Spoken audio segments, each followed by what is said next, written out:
Isang magandang Sabado morning Pilipinas. Ako po si Babian, ang inyong business buddy. At ako naman po si Tintin Bersola Baba, ang inyong mompreneur ng bayan. Samahan niyo kami sa episode na ito sa aming paghahatid ng mga nego-inspiring kwento. Dito lamang sa inyong paboritong kabuhayang Swak na Swak! 77 iba't ibang sangkap na halamang gamot at prutas, malakas na lunas sa may karamdaman. Ang bahaging ito ay hatid sa inyo ng Ray Herbal. Dito ka tatagal.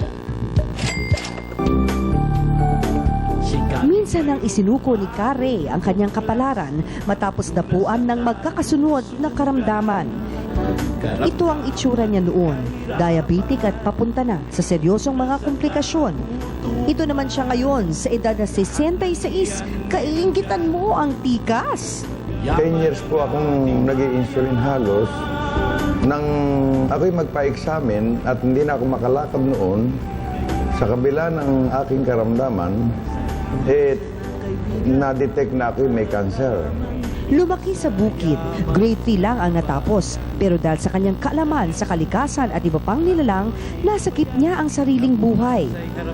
Nung ako po ay nasa ilalim ng isang puno, punong akasya, aking nagunita at nakita na yung mga kambing na nakakalaya at nakakawala sa aking kapaligiran, bakit sila ay hindi nagkakasakit? Kaya naisip ko po pagbubunutin, ilaga, lahat ng kanin ng kambing kung yun ay 7 klase sa maghapon, ilalaga ko po yun.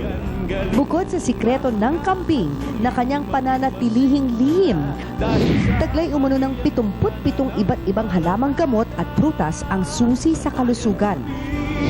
Sa pinagsama-samang katas, isinilang ang Ray Herbal, mas kilala bilang King's Herbal. Hindi po ako ang nagpapagaling. Ang nagpapagaling ay yung mga halaman at damo na nilikha ng Panginoon Diyos na mula sa kalikasan, mula sa kagubatan, na hindi pinapansin ng marunong na tao, yun po ang inipon ko. Hanggang sa Amerika, umabot na anya ang bisa nito. Dito sa Pilipinas, marami na rin nabigyan ng lunas. Ilan ang mga may malalang kaso ng diabetes. Yun po ang inumpisahan kong inumin, yung herbal na yun. Yun nga po, unti-unti hanggang sa naging umimpis na nung umimpis. Naging maayos na po yan, naalis na po yung pangingitim, natuyo. Sabi ko ay salamat po, mataas pala sugar ko. Tapos nung lalo lumalala, magang-maga, lumulubo pa na lahat. Sabi nga po, putulin na. Ang malaking pagbabagong napon ako, gumandaw ako. Gumandaw ako. Tinubuan naman ng bukol sa dibdib si Kapitring na mula Nueva Ecija. Tinaningan na ng buhay. Pero matapos ang 3 buwan, eto na siya, hari pa ng videoke. Kaya wala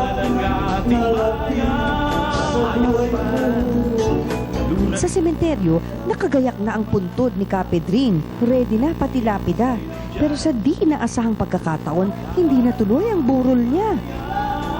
Kaya ngayon ay yung aking nitsuhan, pati lapid di lang nakasulat ko kaya ako namatay kung kailan inilibing.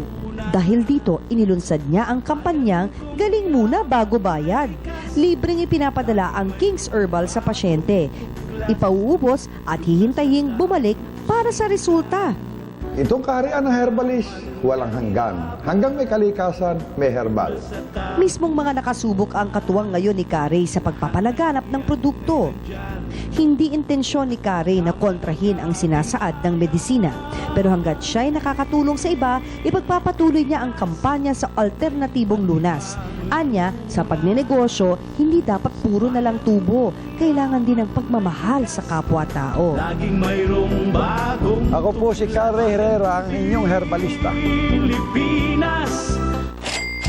Minabuti ko po sapagkat kung pupunta pa kayo sa main office, napakalayo. Kaya naglagay po kami yung pong cell number na nakalathala sa ilalim ng screen na ito. Pwede po kayong makipag-ugnayan at ito po ay sinasabi ko at pinatotohanan, ito po ay authorized distributor ng Abanyong Lingkod mula pa noon at magpakailan pa man.